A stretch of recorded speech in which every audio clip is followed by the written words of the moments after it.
The gunshot echoed through the canyon, and Isaac Morrison knew he had missed his target again, the third time that week, and he wondered if his aim had grown as empty as the rest of his life.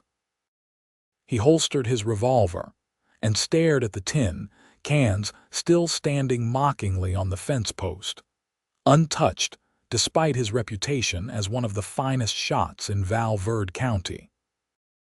It was 1878, and Del Rio, Texas had become his reluctant home after the cattle drive that had taken everything from him, including the men he had called brothers and the future he had imagined for himself.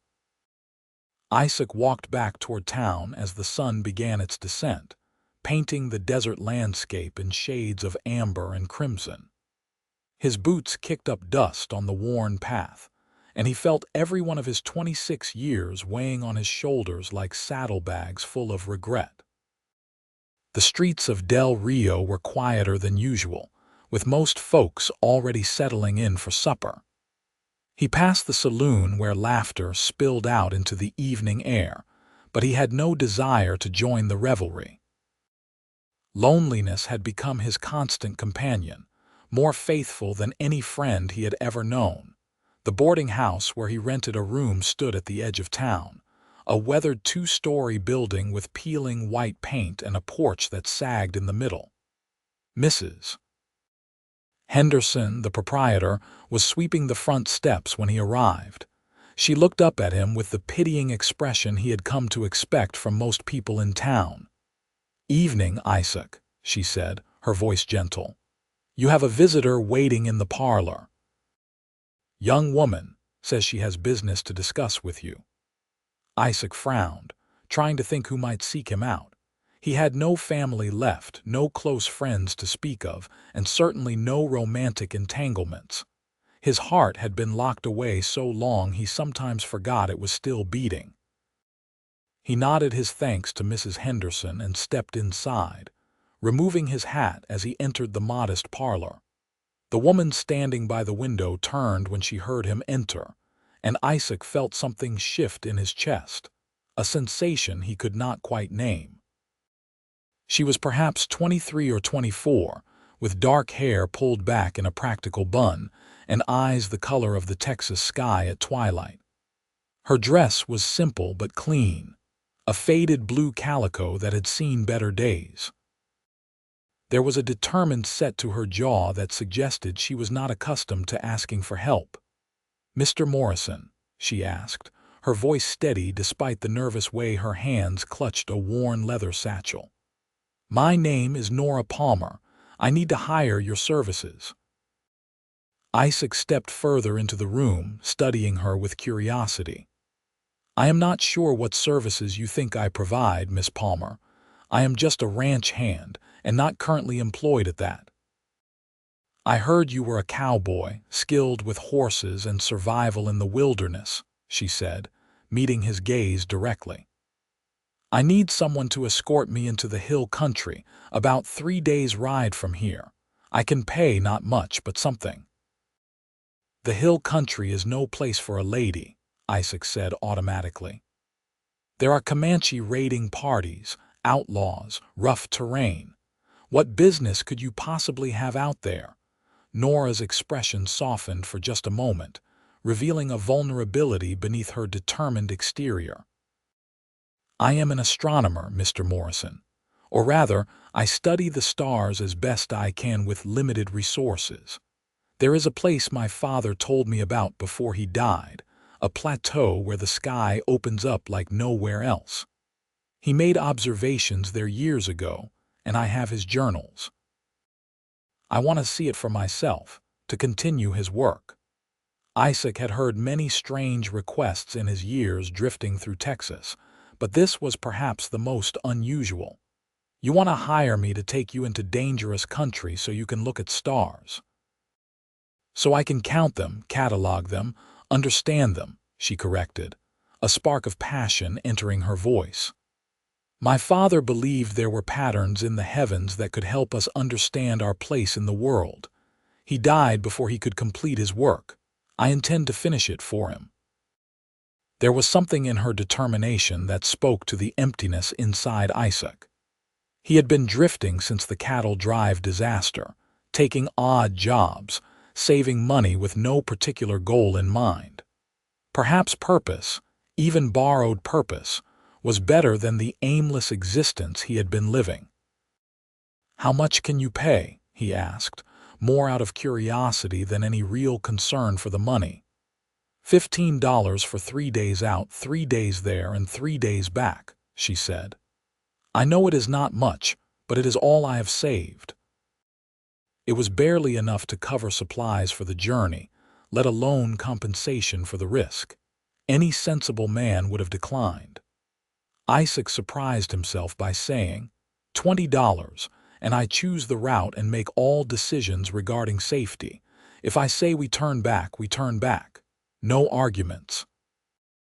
Nora's face lit up with relief and joy, transforming her features entirely. "Yes, of course. Thank you, Mr. Morrison. You have no idea what this means to me." They agreed to depart in 2 days, which would give Isaac time to acquire supplies and horses.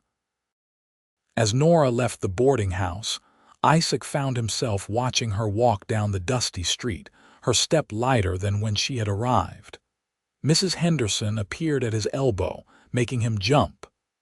"That is a good thing you are doing," she said approvingly.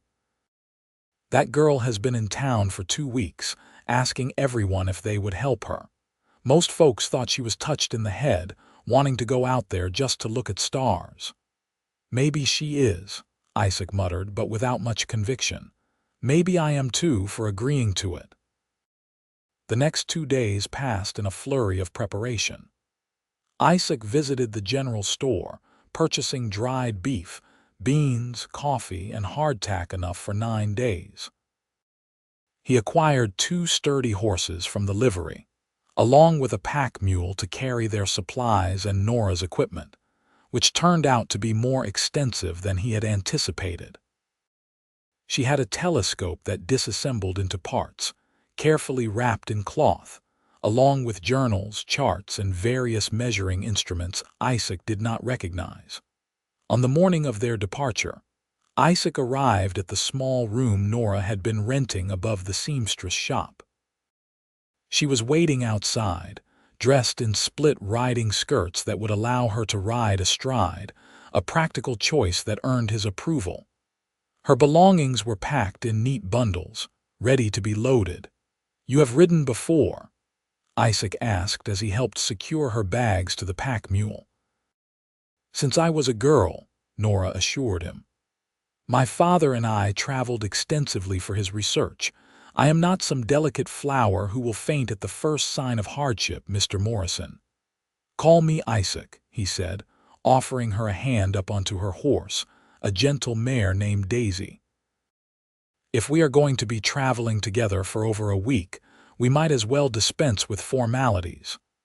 "Then you must call me Nora," she replied, settling into the saddle with practiced ease. They rode out of Del Rio as the sun climbed above the eastern horizon, painting the desert in shades of gold and pink. Isaac led them northwest, following trails he had learned during his years working cattle drives through this country. The land was harsh and beautiful in equal measure, all scrub brush and rocky outcroppings, with the occasional stand of mesquite trees offering minimal shade. For the first few hours, they rode in comfortable silence. Isaac found himself stealing glances at Nora, noting the way she sat her horse with confidence, her eyes constantly scanning the horizon. She was nothing like the few women he had courted in his younger days, before grief and loss had made him withdraw from such pursuits. There was an intelligence in her gaze, a purpose that spoke of depths he could only guess at. "Tell me about your father," Isaac said finally, as they paused to water the horses at a small creek. "What made him study the stars?" Nora's expression grew wistful. "He was a professor at a university back east, in Philadelphia. But he always felt constrained by the city, by the pollution and the lights that obscured the heavens. He believed that true understanding could only come from seeing the sky as it was meant to be seen, vast and unobstructed. After my mother died when I was 12, he brought me west. We traveled from town to town wherever he could find high ground and clear skies. He taught me everything he knew. What happened to him? Isaac asked gently. Pneumonia 2 years ago, Nora said, her voice tight with remembered pain. We were in Santa Fe. He had been planning this trip to the plateau he had discovered years before, but he never regained his strength after the illness. Before he died, he made me promise I would go, that I would see what he had seen and continue the work.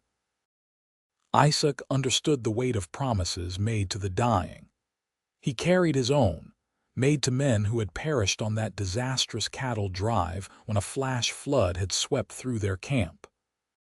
He had promised to look after their families, to deliver their final wages, and he had done so, even though it had cost him everything he had saved. Perhaps that was why he felt a kinship with this strange woman and her quest to count stars. This plateau, Isaac said, your father's journals give clear directions to it. Clear enough, Nora replied, pulling a leather-bound book from her satchel. He described landmarks, distances, the position of certain rock formations. I have studied these pages until I can recite them from memory. They rode on through the afternoon, the temperature climbing until even the lizards sought shelter beneath rocks. Isaac called for frequent stops, insisting Nora drink water even when she protested she was fine. He had seen too many people succumb to the desert heat through stubbornness or ignorance. As the sun began its descent, Isaac found them a suitable campsite in a small box canyon that offered protection from the wind and concealment from any unfriendly eyes. He tended to the horses while Nora gathered wood for a fire, moving with a competence that confirmed her earlier claims about being accustomed to travel. Over a simple meal of beans and hardtack softened in coffee, they talked more freely. Isaac found himself sharing stories of his childhood on a small farm in Tennessee, how he had come west at 18 seeking adventure and fortune, finding instead hard work and harder lessons. Nora spoke of her life with her father, the excitement of discovery balanced against the loneliness of never having a real home or lasting friendships. You have family back east? Isaac asked, watching the firelight play across her features. An aunt in Philadelphia, my mother's sister, Nora said. She thinks I am mad, throwing away my life on what she calls my father's delusions. She wanted me to marry a banker's son, settle into a proper life. But I could not do it, Isaac. I could not pretend that a comfortable parlor and tea parties would be enough when there is so much wonder in the world, so much we do not understand. That must have taken courage, Isaac observed, choosing the unknown over security. Or foolishness, Nora said with a slight smile. Some days I am not sure which. If it is foolishness, then I am a fool too, Isaac said quietly. I could have stayed in Tennessee, worked my family's farm, married a local girl. Instead, I am here, 30 days' ride from anything resembling civilization, escorting a woman I just met into country that might get us both killed. But somehow, sitting here now, this feels more real than anything I have done in years. Their eyes met across the fire, and something unspoken passed between them, an understanding that they were kindred spirits, both seeking meaning in a world that often seemed determined to deny it. That night, Isaac lay in his bedroll staring up at the stars, more aware of them than he had been in years. He heard Nora moving quietly nearby, setting up her telescope. Curiosity got the better of him, and he rose, walking over to where she stood peering through the eyepiece. "Can I look?" he asked. Nora stepped aside, gesturing for him to take her place. Isaac bent to the eyepiece and gasped at what he saw. The distant stars, which had always seemed like faint pinpricks of light, were suddenly brilliant and immediate, no longer distant but somehow close enough to touch. "That is Jupiter," Nora said softly, standing close beside him. "You can see 4 of its moons, small dots of light in a line beside it. Galileo first observed them nearly 300 years ago, proof that not everything in the heavens revolves around the earth." Isaac stood transfixed, watching the celestial body. "I had no idea," he murmured. "I have looked at the sky my whole life and never really seen it." "Most people do not," Nora said, and he could hear the passion in her voice. "They see stars as decoration, pretty lights to wish upon. But they are suns, Isaac, like ours but unimaginably distant, each one potentially with its own worlds, its own wonders. When I look at them, I feel small and significant all at once. Small because of the vastness, significant because I can perceive it, understand it, be awed by it." They took turns looking through the telescope, Nora pointing out constellations and explaining the stories ancient peoples had woven around them. Isaac found himself drawn not just to the celestial wonders she showed him, but to the woman herself, to her enthusiasm and knowledge, to the way her face glowed in the starlight when she spoke of her passion. "You wish on stars?" Isaac asked as they finally settled back by the fire, neither quite ready for sleep. "Sometimes," Nora admitted. "Though I know they are not magical, just distant suns, still there is something about the ritual of it, the hope contained in a wish. Do you?" Isaac was quiet for a long moment. "I used to when I was younger. Wished for adventure, success, love. Then life taught me that wishes do not change anything, that you have to make your own way regardless of what you hope for." "That is a sad philosophy," Nora said gently. "Maybe," Isaac acknowledged, "or maybe just realistic." "Reality and hope are not mutually exclusive," Nora countered. "My father taught me that. He was a man of science, devoted to facts and observations. But he never lost his sense of wonder, his belief that understanding the universe made it more magical, not less. He wished on stars until the day he died, even though he could explain their composition and distance." "What did he wish for?" Isaac asked. "That I would be happy," Nora said, her voice catching slightly. "That I would find meaning and purpose and maybe someday someone to share it all with. He worried that his unconventional life had left me unprepared for ordinary happiness." "And what do you wish for?" Isaac asked, surprised by his own boldness. Nora looked at him for a long moment, the firelight reflecting in her eyes. "I wish to finish his work. To stand where he stood and see what he saw. Beyond that, I suppose I wish for what everyone wishes for, to matter, to be seen, to not be alone." Her words resonated in Isaac's chest like a bell articulating feelings he had been unable to name. "I understand that," he said quietly. "The alone part especially." They sat in companionable silence for a while longer before finally retiring to their separate bedrolls. But Isaac found sleep elusive, his mind churning with unfamiliar thoughts and feelings. It had been so long since he had felt anything beyond the dull ache of loss and loneliness, that this new stirring in his chest was almost frightening in its intensity. The second day of travel took them into rougher country, where the flat desert gave way to rolling hills studded with larger rocks and the occasional stand of juniper trees. The air grew slightly cooler as they gained elevation, though the sun was no less relentless.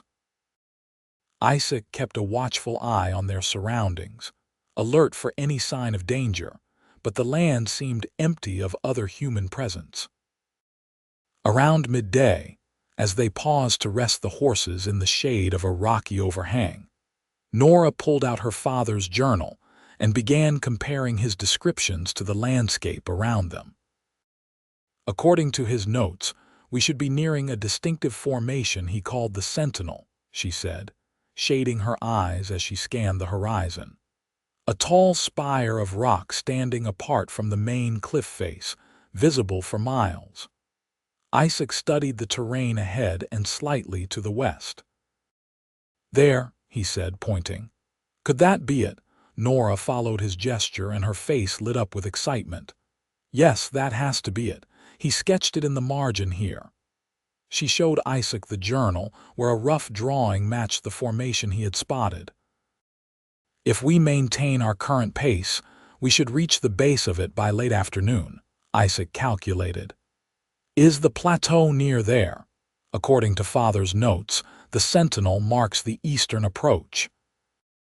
The plateau itself is about another day's ride beyond, accessible by a canyon that cuts through the hills.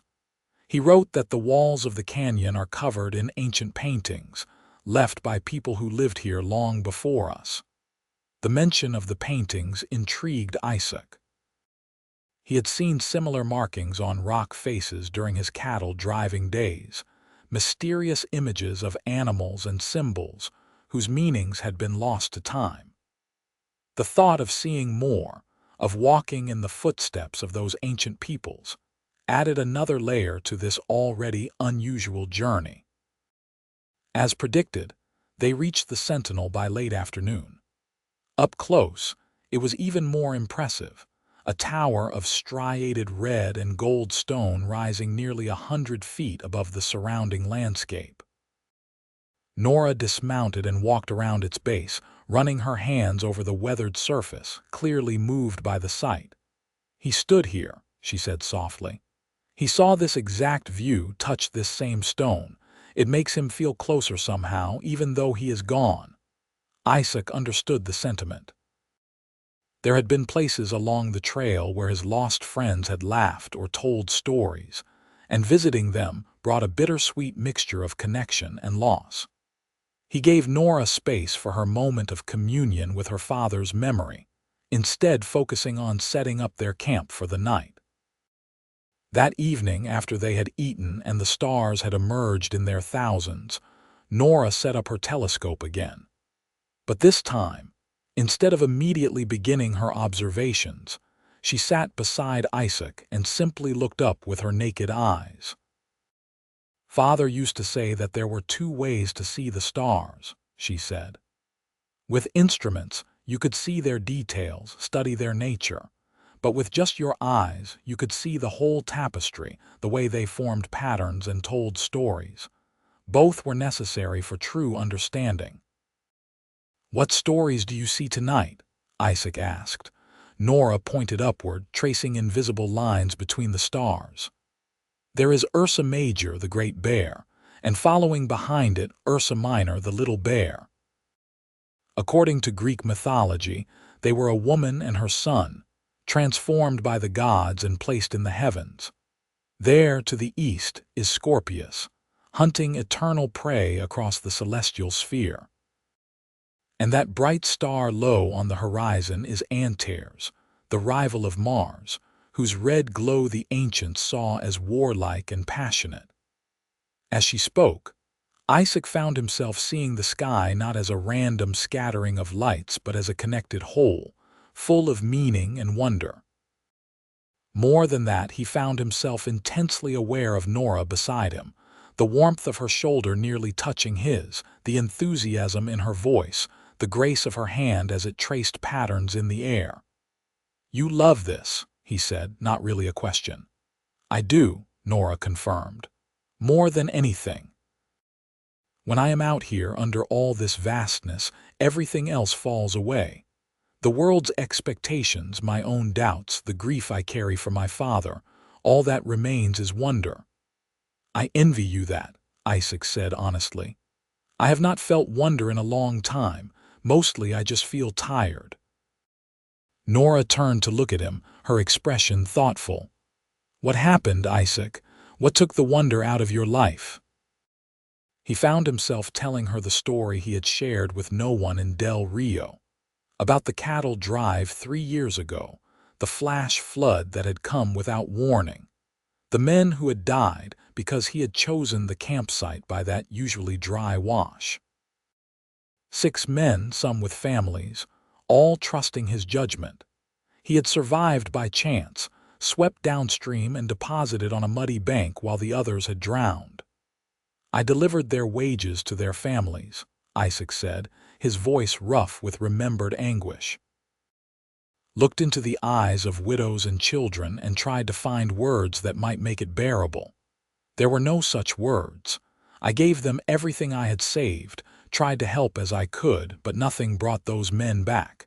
Nothing eased the guilt. It was not your fault, Nora said gently.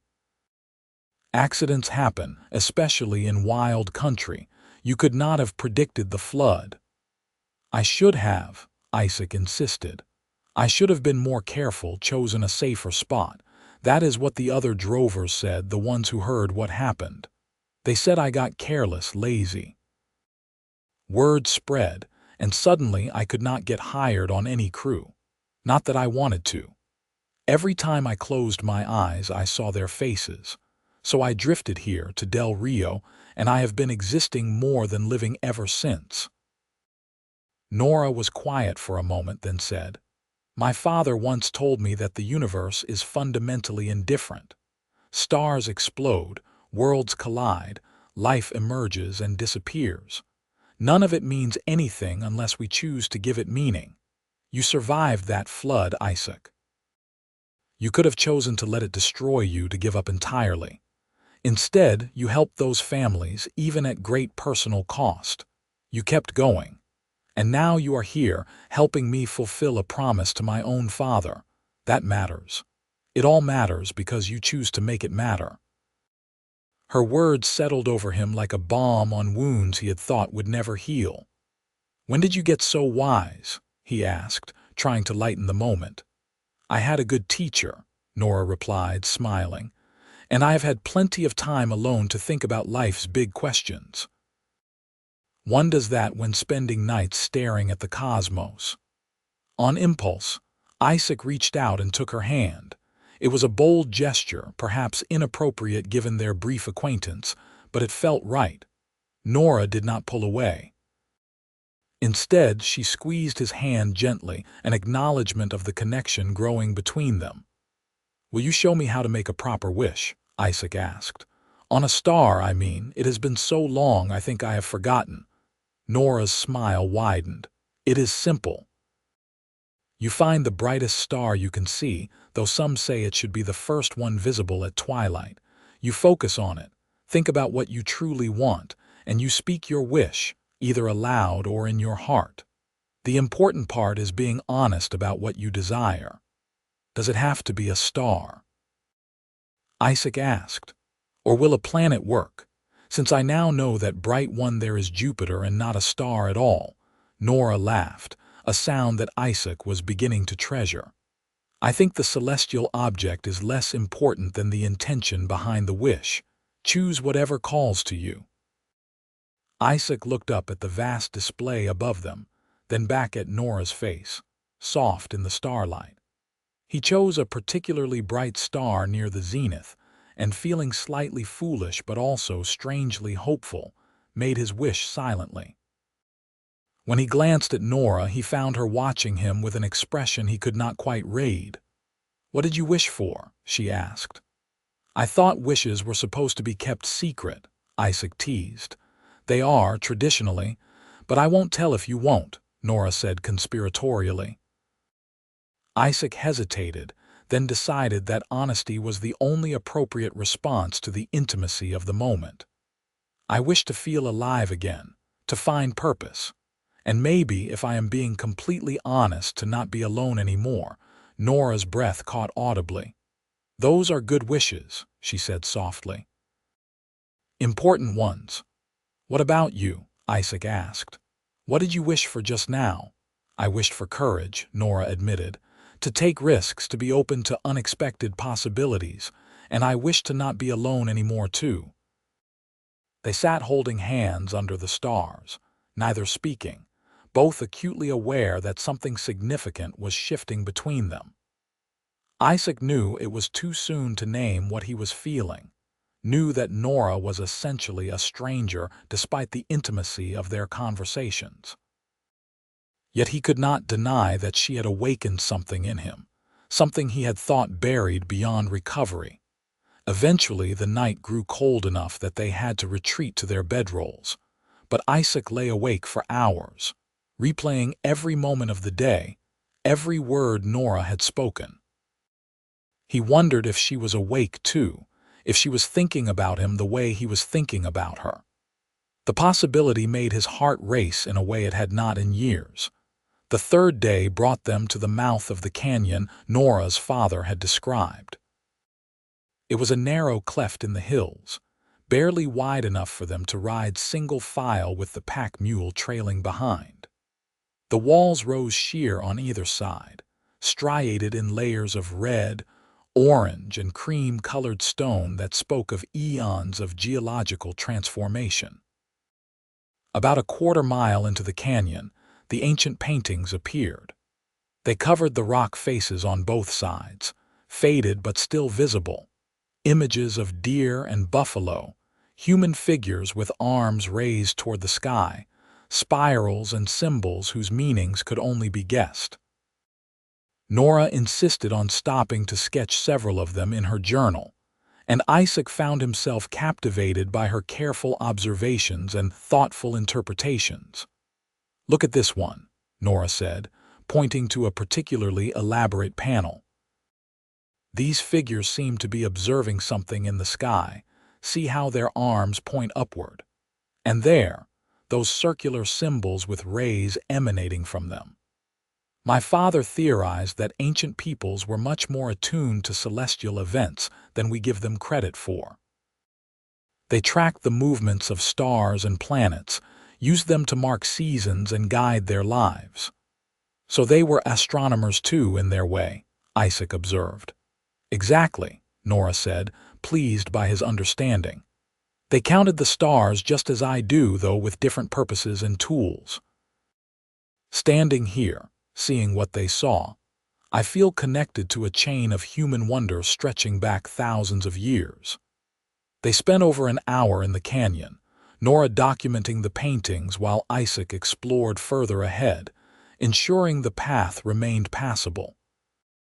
When he returned to collect her, he found her sitting with her back against the canyon wall, her journal open on her lap, but she was not writing. Instead, she was staring at the paintings with tears streaming down her face. "Nora," Isaac said, alarmed. He knelt beside her. "What's wrong?" "Nothing is wrong," she said, wiping at her eyes. "I am sorry, I am being foolish. It is just that my father wrote so much about this place, how moved he was by these paintings, how they reminded him of the continuity of human existence. And now I am here, seeing them myself, and he is not. He wanted so badly to return, and he never got the chance. It feels unfair that I get to see this and he does not." Isaac sat beside her, putting an arm around her shoulders in a gesture of comfort. "He does see it," Isaac said gently, "through you. You are finishing what he started, seeing through his eyes as well as your own. In that way, he is here." Nora leaned into him, allowing herself to be comforted. "Thank you," she whispered, "for understanding, for being here. I do not think I could have made this journey alone, even though I tried to convince myself I could." "You are stronger than you know," Isaac assured her, "but there is no shame in needing someone. We are not meant to be alone, I think. We are meant to witness each other's lives, share each other's burdens and joys." They remained there for a while, Nora's head resting against Isaac's shoulder, both drawing comfort from the simple human contact. Isaac marveled at how natural it felt, how right, to hold this woman he had known for only a few days. The walls he had built around his heart were crumbling faster than he could comprehend. By late afternoon, they emerged from the canyon onto the plateau Nora's father had described. It was everything she had hoped for and more. The land opened up into a flat expanse of rock and sparse grass, elevated above the surrounding country, with views stretching to the horizon in every direction. The sky seemed impossibly vast, dominating the landscape, and Isaac understood immediately why this place had called to Nora's father. This is it, Nora breathed, turning in a slow circle. This is exactly as he described, the plateau where Earth meets sky. They made camp in the shelter of a rock formation that would protect them from wind, but still allowed an unobstructed view of the heavens. As Nora unpacked her equipment, Isaac gathered wood for their fire, though there was precious little to be found in this exposed place. They would have to make do with a small blaze, enough to cook, but not much more. That evening, as twilight painted the sky in shades of purple and indigo, Nora set up her telescope with ritualistic care. She pulled out her father's journals and charts, spreading them on a flat rock, anchoring them against the breeze. Isaac watched her work, seeing the focus and dedication in every movement. "What exactly will you be doing these next 3 days?" he asked. "If you do not mind me asking." "I will be continuing my father's survey of this region of sky," Nora explained. He was mapping the positions of stars, looking for patterns in their distribution, trying to understand the structure of the heavens. Most astronomers work from observatories, fixed locations where they can make repeated observations. But my father believed that mobility was important, that seeing the sky from different vantage points could reveal things that would be missed otherwise. "And you will be looking for anything in particular?" Isaac asked. "Variable stars, ones that change in brightness over time. Nebulae, clouds of glowing gas that might be the birthplaces of new stars. And I will be making careful measurements of positions, adding to his charts.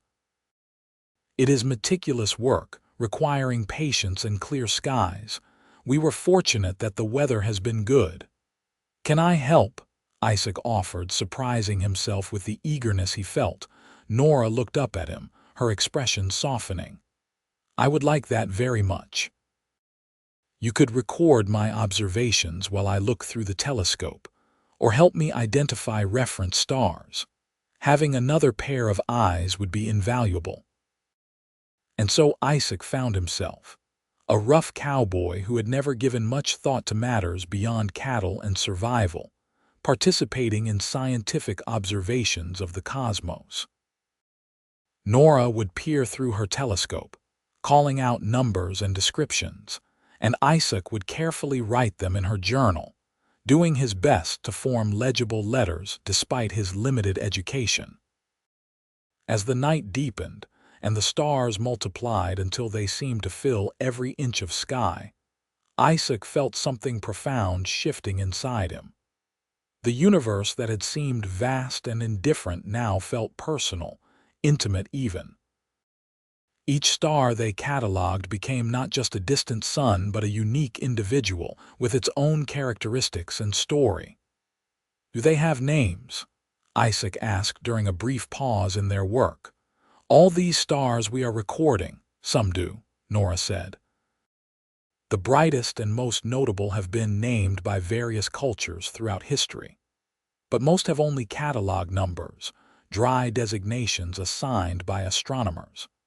My father used to say that every star deserved a name, that calling them by numbers was like reducing people to mere statistics." "So give them names," Isaac suggested. "Make it part of your work. Give them proper names that mean something." Nora smiled at him across the firelight. "That is a lovely idea. Perhaps I shall. What would you name that one there, the blue one that is so bright?" Isaac considered. "Hope," he said finally, "because looking at it makes me feel hopeful." "Then hope it shall be," Nora declared, writing it in her journal. "And that cluster there, what about those?" "The family," Isaac said without hesitation, "because they are all together watching over each other." They spent the next hour naming stars, each one reflecting something they valued or wished for. Joy, courage, peace, mercy, home, journey, promise, dream. With each name, Isaac felt lighter, as if the act of naming these distant lights was somehow healing something broken inside him. Around midnight, Nora declared she needed a break from the eyepiece. They sat together on a blanket Isaac had spread near the fire, close enough that their shoulders touched. The temperature had dropped significantly, and Isaac could feel Nora shivering slightly despite her shawl. "Here," he said, wrapping his arm around her and pulling her close. "Body heat is the best defense against the cold." Nora did not protest, instead settling against him with a small sigh of contentment. "This is nice," she murmured. "I have been alone so long, I had forgotten how wonderful it feels to just be close to someone." "Me too," Isaac admitted. "After the flood, after losing my friends, I think I was afraid to get close to anyone again, afraid that caring would lead to more loss, more pain." "That is understandable," Nora said. "But it is also a kind of death, is it not? Closing yourself off from connection. I did the same after my father died.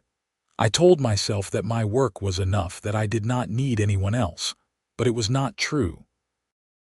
The work mattered, but it could not fill the emptiness completely." Isaac tightened his arm around her. "I am glad you asked me to bring you here," he said quietly. "Not just because you needed help, but because I needed this too. Needed to remember what it feels like to care about something, to look forward to tomorrow."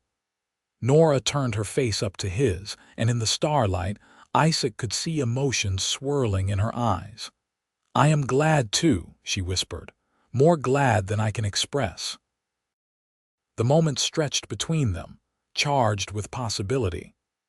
Isaac found himself leaning down slowly, giving Nora every opportunity to pull away, but she did not. Instead, she met him halfway, their lips touching in a kiss that was gentle and sweet and full of hope. It was a first kiss, tentative and exploratory, but it held the promise of deeper connection.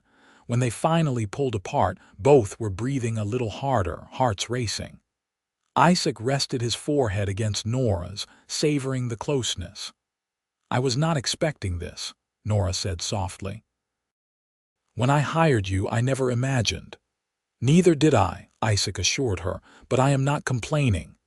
"Nor I," Nora agreed, a smile in her voice. They kissed again, longer this time with more confidence.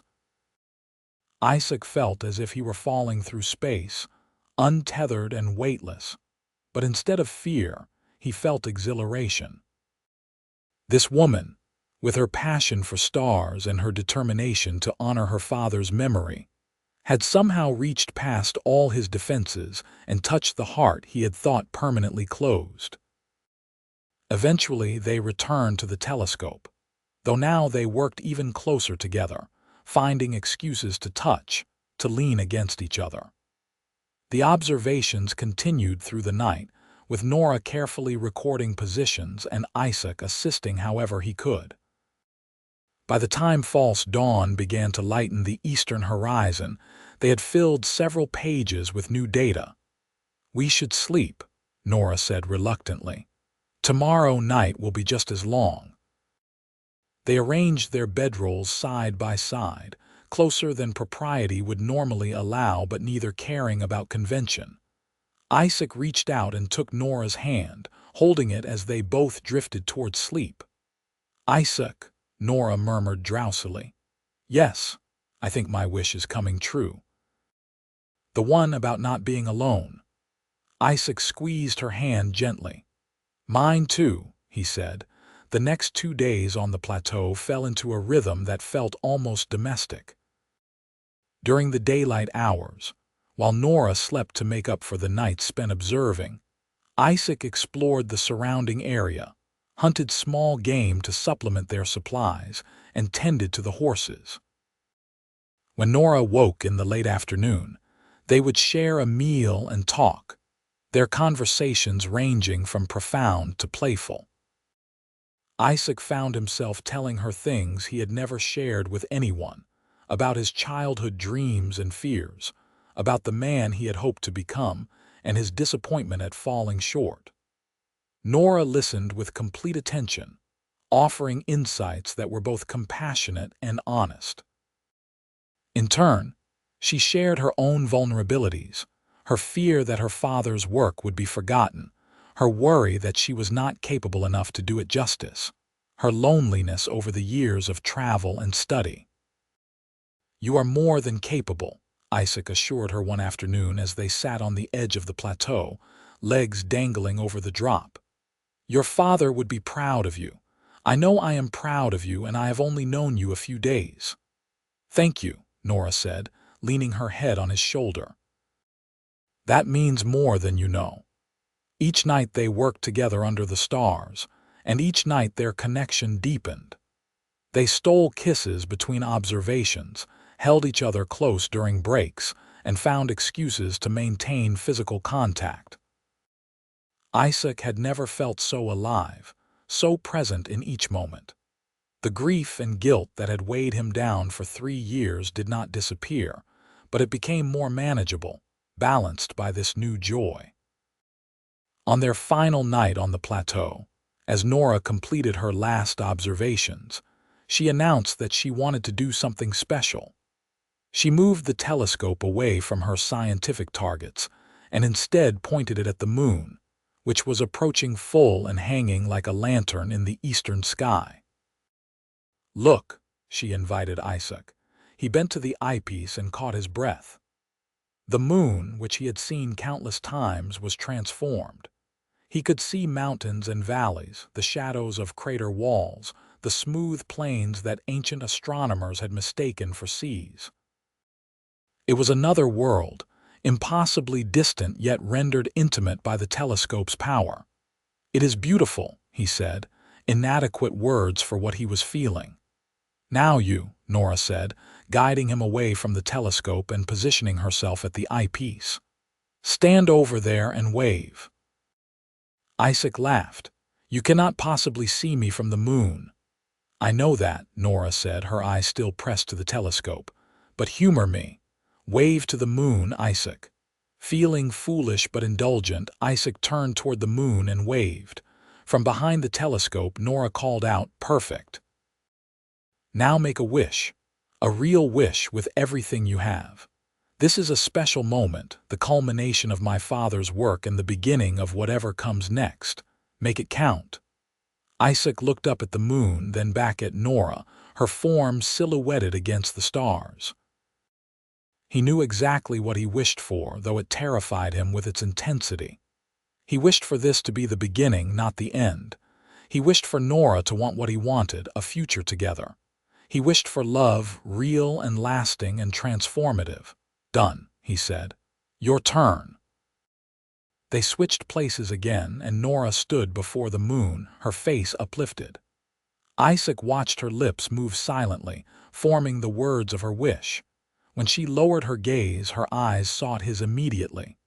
"You want to know what I wished for?" she asked. "Only if you want to tell me," Isaac replied, moving closer to her.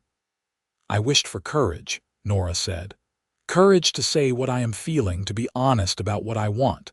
Because I think I am falling in love with you, Isaac Morrison, and that terrifies me. We have known each other less than a week, which is not enough time to truly know anyone, yet I feel I know you better than people I have spent years with. And I do not want this to end when we return to Del Rio. I do not want to go back to being alone." Isaac's heart felt too large for his chest. "I am terrified too," he admitted, "because I feel the same way. I look at you and I see a future I did not know I could still have. I see purpose and passion and partnership. I see home, though not a place but a person. And I do not want this to end either." They came together in a kiss that held nothing back, all the longing and hope and fear and joy of the past days pouring into it. When they finally broke apart, both were trembling. "What do we do?" Nora asked. "How do we make this work? I have no real home, no prospects beyond my father's work." "You have a room in a boarding house and not much else. We are both drifting." "Then we drift together," Isaac said firmly. "We figure it out as we go. Maybe we find a town where I can work and you can study. Maybe we travel, combining work with your observations.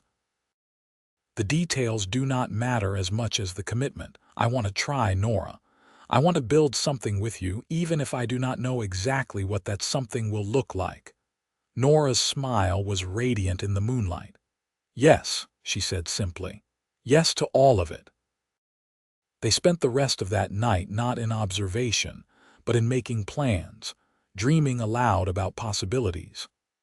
Isaac suggested they could head to one of the larger towns in Texas, perhaps San Antonio, where there might be more opportunities for both of them. Nora proposed that she could try to publish her father's work, combined with her own observations, which might bring some income and recognition. They talked about the practicalities of merging their lives, but also about the emotional landscape they would need to navigate, learning each other's habits and moods, building trust and partnership. As dawn approached, they packed up Nora's equipment with a mixture of satisfaction and melancholy. The plateau had given them what they needed, but it was time to return to the world, to begin the real work of building a life together. The journey back to Del Rio seemed both faster and slower than the journey out. Faster because they knew the route now, slower because neither was eager to return to the complications of ordinary life. They talked constantly, learning more about each other with every mile. Isaac discovered that Nora loved poetry but could not carry a tune, that she was afraid of spiders but fearless in the face of larger dangers, that she cried at beautiful sunsets and laughed at her own mistakes. Nora learned that Isaac was surprisingly well-read despite his limited formal education, that he had a gift with animals and could calm even the most skittish horse, that he blamed himself for things outside his control, but was quick to forgive others. They discovered shared tastes in food and humor, and places where they differed, learning to navigate those differences with respect and compromise.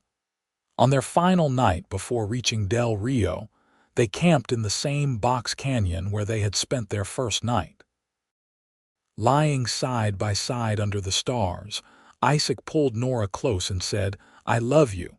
I know it is soon, maybe too soon, but I need you to know. I love you, Nora Palmer." "I love you too," Nora replied without hesitation. "And it is not too soon, not for us. We met when we were both ready, both needing exactly what the other could offer. That is not coincidence. That is fortune." They made love that night for the first time, a tender and passionate joining that felt like the most natural thing in the world. Afterwards, wrapped in their combined bedrolls, they whispered promises and dreams until sleep finally claimed them. Del Rio appeared on the horizon the next afternoon, and with it, reality. They would need to find work, establish themselves, navigate the judgment of a society that did not always approve of independent women or drifting cowboys. But as they rode into town side by side, Isaac felt ready to face whatever challenges awaited. He was no longer alone, no longer purposeless. He had Nora, and she had him, and together they would build something lasting. Mrs. Henderson was sweeping her porch when they returned to the boarding house. Her eyebrows rose at seeing them arrive together, at the way they stood close and looked at each other. But her expression was more pleased than scandalized. "I take it the journey was successful?" she asked. "Very much so," Nora confirmed, her hand finding Isaac's. "Well then," Mrs. Henderson said with a knowing smile, "I suppose you will be wanting your room back, Isaac. And perhaps Miss Palmer will need accommodations as well, at least until you two sort things out properly." "Actually," Isaac said, looking at Nora for confirmation before continuing, "we were hoping to sort things out as quickly as possible." "Would you be willing to stand as witness at a wedding, Mrs. Henderson? I know it is sudden, but when you know, you know." Nora's eyes widened in surprise, then filled with happy tears. "Isaac Morrison, was that a proposal?" "A terrible one," Isaac admitted. "I should have done it properly, gotten down on one knee, made a speech. But yes, I am asking you to marry me, Nora. I do not have much to offer except my heart and my commitment, but those are yours completely if you want them."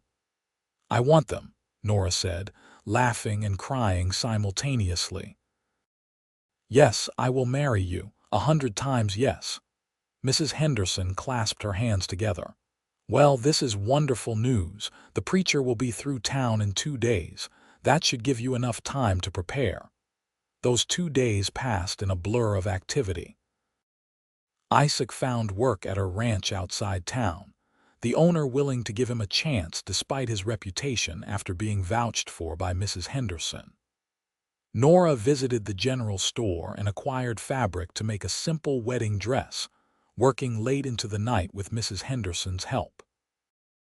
Word spread through the small town, and while there were some who whispered about the haste and impropriety, most folks were pleased to see both of these lonely souls finding happiness. The wedding took place on a Sunday morning in the small church at the edge of Del Rio. There were perhaps 20 people in attendance, mostly boarders from Mrs. Henderson's establishment and a few friendly townsfolk.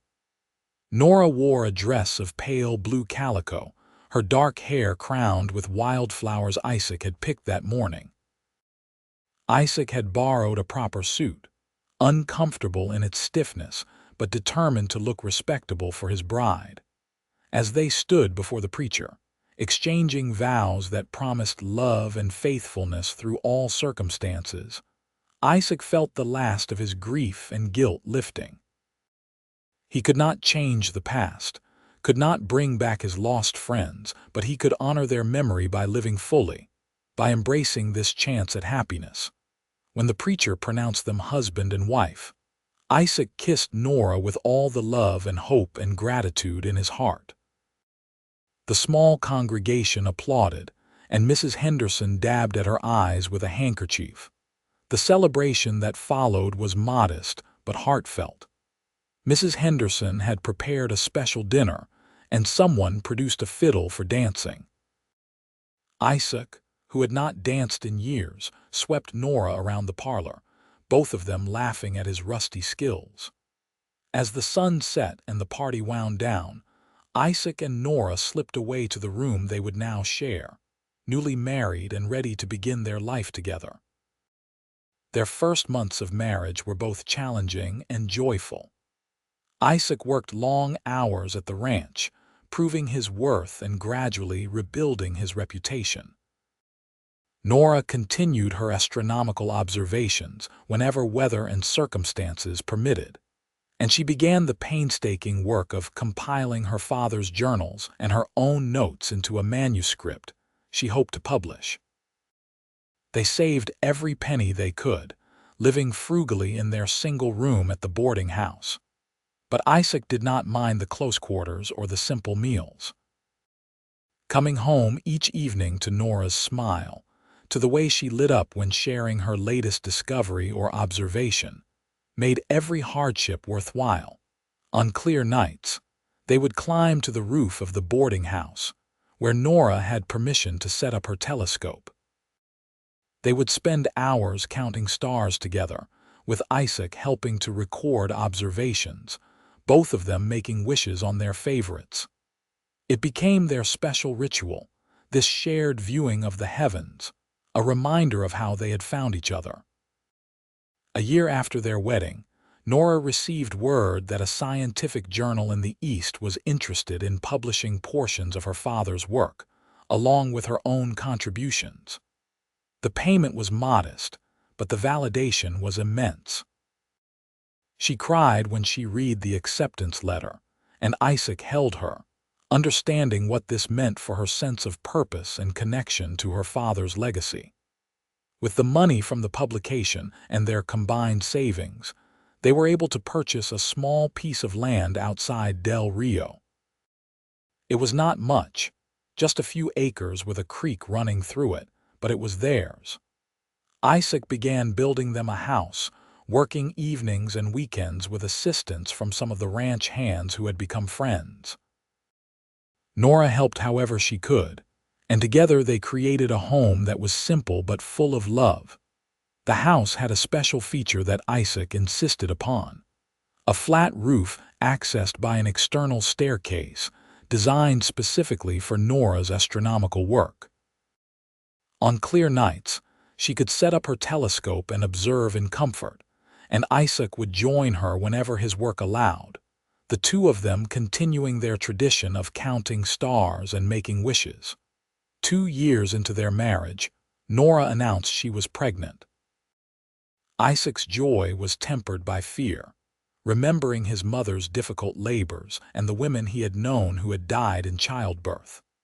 But Nora was strong and healthy, and when their son was born on a clear spring night, both mother and child came through safely. They named him Samuel, after Nora's father, and called him Sam. Isaac held his son for the first time and felt a surge of love so powerful it took his breath away. This was his family, his purpose, the life he had never imagined he could have. Sam was barely 2 months old the first time Isaac carried him up to the roof to see the stars. Nora had her telescope set up, and together they introduced their son to the wonders of the cosmos. Sam, too young to understand, simply stared up at the lights with wide eyes, while his parents made wishes for his future on the brightest stars they could find. As Sam grew, he became part of their nightly observations whenever possible. Isaac would point out constellations while Nora explained the science behind the stars. By the time Sam was 5, he could identify the major constellations and had his own ideas about the stories they told. Isaac continued working at the ranch, eventually becoming foreman as his skills and reliability became undeniable. The money was better, and it allowed them to expand their small home, adding rooms for their growing family. Nora had 2 more children, a daughter they named Lucy and another son they called Thomas. Each child was welcomed with the same joy and wonder as the first. Nora continued her astronomical work, now balancing it with motherhood. She published several more papers, building a modest reputation in scientific circles. Occasionally, other astronomers would visit Del Rio specifically to consult with her, or use her observation site, bringing news from the wider world of science and leaving with admiration for what she had accomplished under difficult circumstances. But for all the external validation, Nora told Isaac that her greatest joy was their life together, the family they had built, the love they shared. "I have everything I wished for," she would say on those nights when they sat together under the stars, children asleep inside, the universe spread above them in all its glory. Isaac always agreed, though he sometimes could hardly believe his fortune. The lonely, guilt-ridden cowboy who had agreed to escort a strange woman into the wilderness had found redemption and purpose beyond anything he could have imagined. Nora had not just shown him the stars. She had shown him how to hope again, how to love, how to build a life worth living. On their 10th wedding anniversary, Isaac surprised Nora with a gift he had been secretly working on for months. It was a book, bound in leather, containing carefully transcribed copies of all her published papers, along with sketches, photographs, and notes. The title page read, "The collected works of Nora Morrison, astronomer, wife, mother, star counter." Nora cried when she opened it, running her fingers over the pages Isaac had painstakingly assembled. "This is beautiful," she said, "but you have given yourself no credit. These observations, these discoveries, we made them together." "You are the scientist," Isaac protested. "I just helped." "You did more than help," Nora insisted. "You made it all possible. You believed in me when I had almost stopped believing in myself. You gave me a home and a family and love beyond measure. You count stars with me every clear night, making my work our work, my passion our passion. This is our legacy, Isaac, not just mine." That night, after the children were asleep, they climbed to the roof and looked up at the familiar patterns above. Isaac held Nora close and said, "Do you remember that first night on the trail when you taught me how to wish properly?" "I remember everything about that journey," Nora replied. "Every conversation, every moment, it changed my life." "Mine too," Isaac said. "And I want to make another wish tonight with you, for our children, for their futures, for all the stars they will count and wishes they will make." "What should we wish for them?" Nora asked. "That they find what we found," Isaac said. "Love, purpose, wonder. That they look at the world and see possibility instead of limitation. That they are never too afraid to take a chance on something or someone unexpected." They found the brightest star in the sky, one they had named Hope all those years ago during their first journey together. Together, holding each other close, they made their wish, speaking it aloud in unison so the universe could not possibly miss it. As they stood there on the roof of the home they had built together, surrounded by the sleeping forms of the children they had created, Isaac felt complete in a way he had never imagined possible. The guilt and grief of his past had not disappeared entirely, but they had been transformed into wisdom and compassion, into a deeper appreciation for the preciousness of life and love. "Thank you," he said to Nora, though the words seemed inadequate for what he wanted to express. "For what?" she asked. "For counting stars with me," Isaac said simply, "for showing me the universe, for being my home." Nora kissed him softly. "Thank you for joining me," she replied, "for wishing with me, for being my partner in all things." They remained on the roof long into the night, counting stars as they had done countless times before and would do countless times again. Below them, their children slept safely, dreaming their own dreams. Around them, the Texas night was alive with sounds and possibilities. Above them, the universe spread in infinite complexity and beauty, full of mysteries they would spend the rest of their lives exploring together. And in that moment, Isaac Morrison, formerly lonely cowboy, now husband and father and amateur astronomer, understood that wishes could come true. Not through magic or divine intervention, but through courage and connection, through being willing to take a chance on the unexpected, through the simple act of opening one's heart to another person and the possibilities they brought. The stars shone on, as they had for eternity and would for eternity more, witnesses to the love story of two lonely souls who had found each other under their light. And if stars could wish, Isaac thought, they would surely wish for every being in the universe to experience what he and Nora had found together. Love that transformed, purpose that sustained, and wonder that never ended. Years continued to pass, measured in seasons and harvests, in birthdays celebrated and challenges overcome. The ranch where Isaac worked eventually came up for sale when the owner retired, and Isaac, with careful savings and a loan from a bank that finally trusted his judgment, was able to purchase it. The Morrison Ranch, as it became known, grew into a prosperous enterprise, respected throughout Val Verde County for its quality stock and fair dealing. Nora's work gained increasing recognition as she published more papers and corresponded with astronomers across the country. Their home became something of a pilgrimage site for amateur astronomers and scientists interested in observational work. Nora welcomed them all, sharing her knowledge and her telescope, creating an informal community of sky watchers in Del Rio. Sam, their eldest, showed an interest in ranching from an early age, learning everything he could from Isaac about cattle and horses and land management. Lucy became fascinated with her mother's work, often spending entire nights at the telescope, her sharp eyes and mathematical mind perfect for the meticulous observations required. Thomas, the youngest, loved both worlds, riding with his father by day and studying stars with his mother by night. On Sam's 18th birthday, Isaac took him to the plateau where he and Nora had fallen in love. They rode for 3 days, just the two of them, following the same route Isaac had taken 20 years before. When they reached the plateau and Sam saw the vast expanse of sky, he understood immediately why this place was sacred to his parents. "Your mother and I counted stars here," Isaac told his son. "We made wishes and fell in love and decided to build a life together.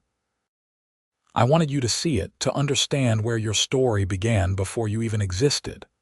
Sam, mature beyond his years from growing up with responsibility, nodded solemnly. "It is beautiful," he said. "I can see why you would fall in love here. The sky feels close enough to touch." They spent 2 nights on the plateau, father and son, talking about life and dreams and the future. Isaac shared stories he had never told anyone except Nora, about the flood and the guilt and the years of drifting. He wanted Sam to understand that mistakes and tragedies did not have to define a life, that redemption and happiness were always possible. "I thought I was broken beyond repair," Isaac said on their last night, as they sat looking at the stars. "I thought the best I could hope for was to exist without causing more harm.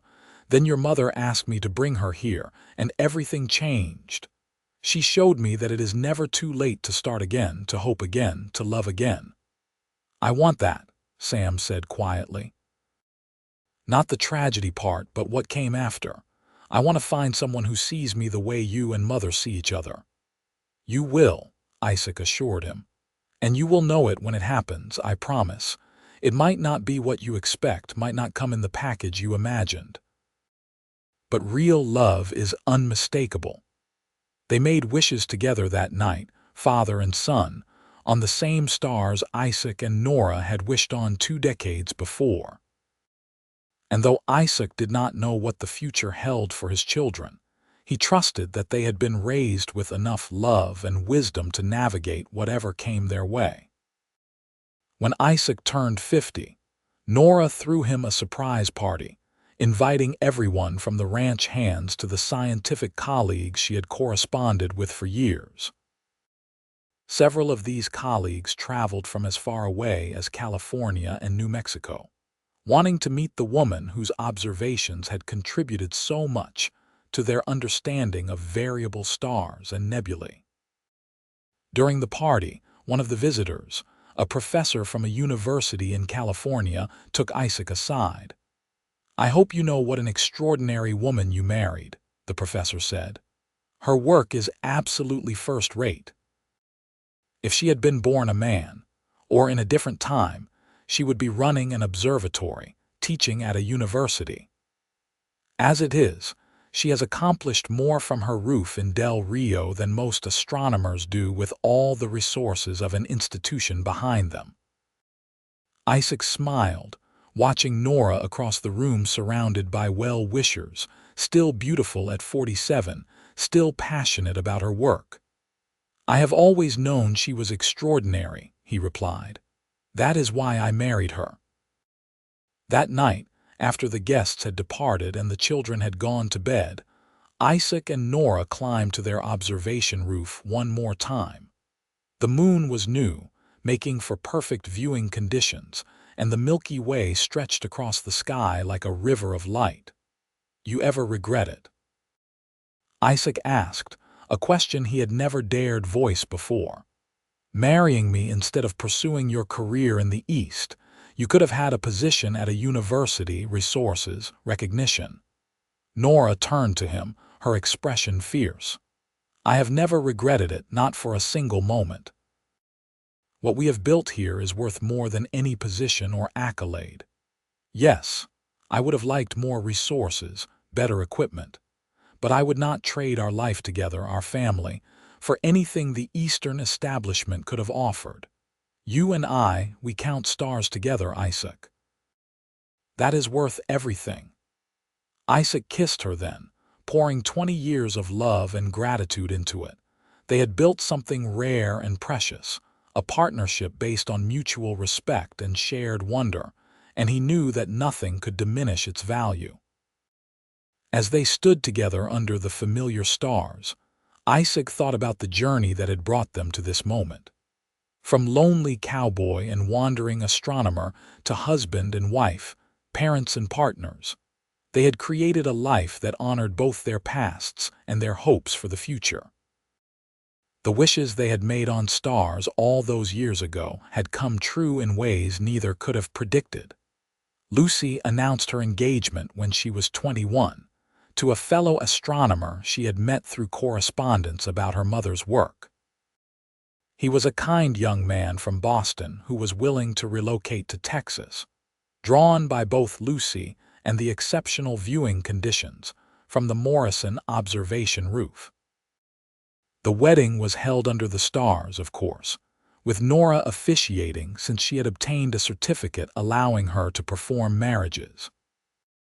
Thomas pursued his dual interests by studying agricultural science while maintaining his astronomical observations, hoping to find ways to use celestial events to better predict weather and optimize planting schedules. His synthesis of these two fields eventually led to a published treatise that helped ranchers and farmers throughout the Southwest. Sam took over more of the ranch operations as Isaac gradually stepped back, proud to see his son's capable management and fair treatment of the hands who worked for them. When Sam married at 25 to a schoolteacher from Del Rio who shared his love of the land, Isaac felt the circle complete. His son had found what he and Nora had found, that rare compatibility that made life not just bearable but joyful. The grandchildren came soon after, and Isaac discovered new depths of love he had not known existed.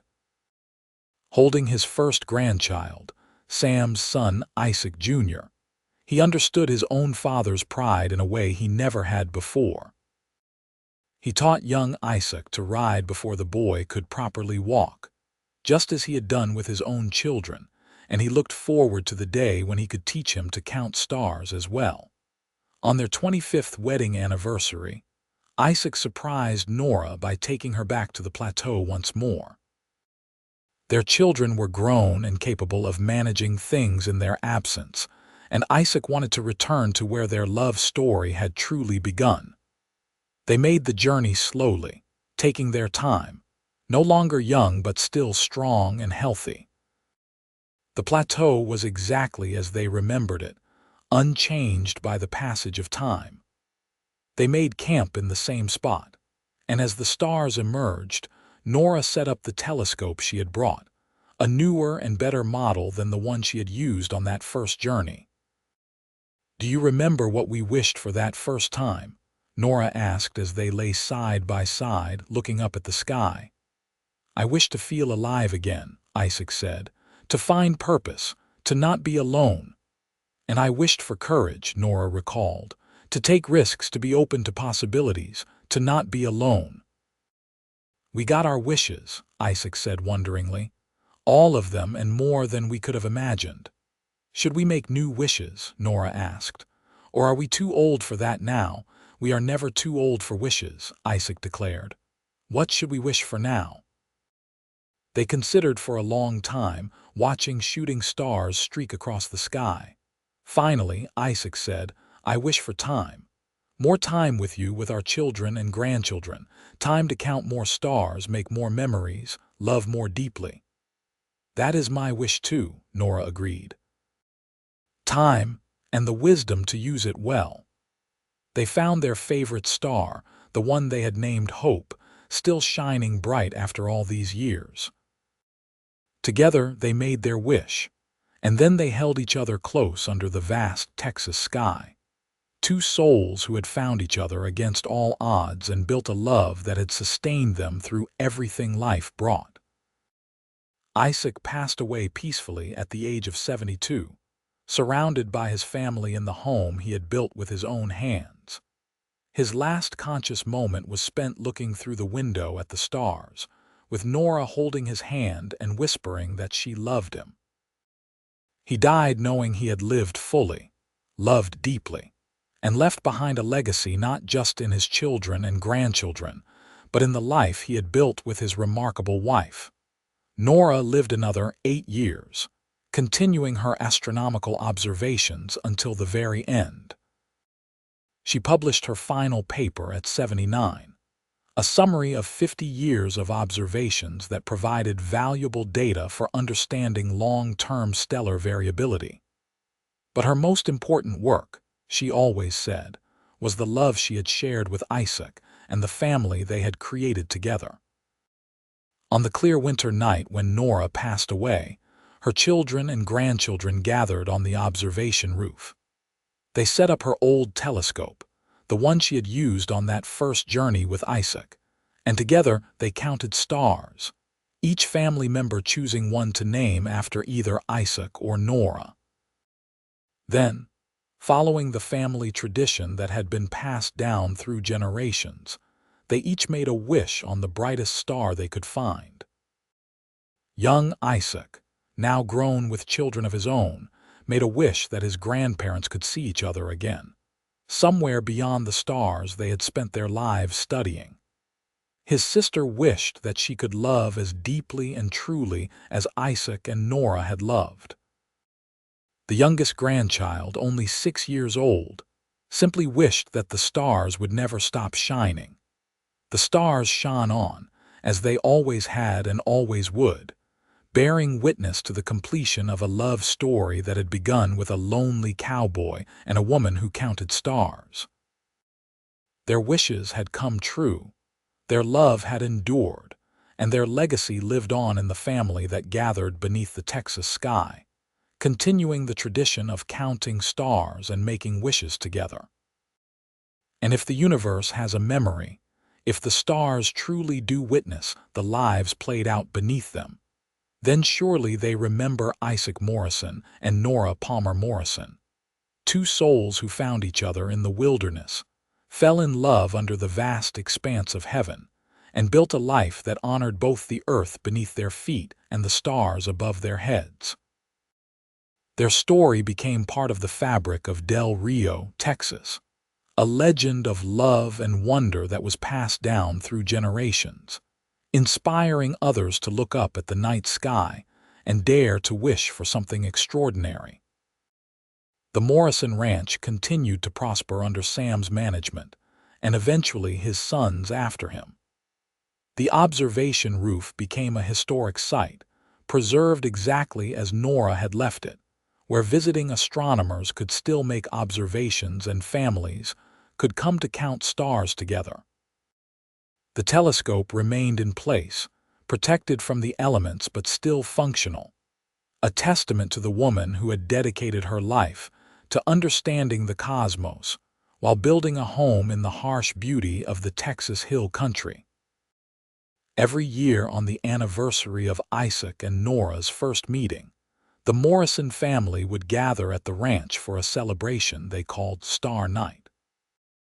They would share the story of how Isaac, the lonely cowboy, had agreed to escort Nora into the wilderness so she could count stars, how he had joined her in her observations, and how they had made wishes together that changed both their lives. Then, as night fell, the entire family would climb to the observation roof and count stars together, each person making their own private wishes on the lights that had brought Isaac and Nora together all those decades ago. The tradition spread beyond the Morrison family. Other families in Del Rio adopted similar practices, gathering on clear nights to look at the stars and make wishes together. The town became known throughout Texas for its dedication to astronomy and its romantic legend of the cowboy and the star counter. Young couples would travel there to make wishes on the same stars that Isaac and Nora had wished on, hoping to find a love as true and lasting. And so the story lived on, growing and evolving with each retelling, but always maintaining its essential truth. That love can be found in the most unexpected places, that wishes made with honest hearts have power, and that two lonely souls can find each other even in the vast emptiness of the wilderness, guided by nothing more than starlight and hope, and the courage to be vulnerable with another person. The stars that Isaac and Nora had named remained bright, their light traveling across unimaginable distances to illuminate the earth below. Hope and joy, courage and promise, dream and home, all shining steadfast through the years, witnesses to the love story that had unfolded beneath them and the legacy that continued long after Isaac and Nora had passed from the world. Their love had been real and transformative, proving that even in the harsh reality of the Wild West, in the struggle for survival and meaning, romance and wonder could flourish. They had counted stars together, made wishes together, and built a life together that became a beacon of hope for everyone who heard their story. A reminder that love, when true and deep and honest, can transcend all obstacles and create something beautiful and lasting that echoes through generations.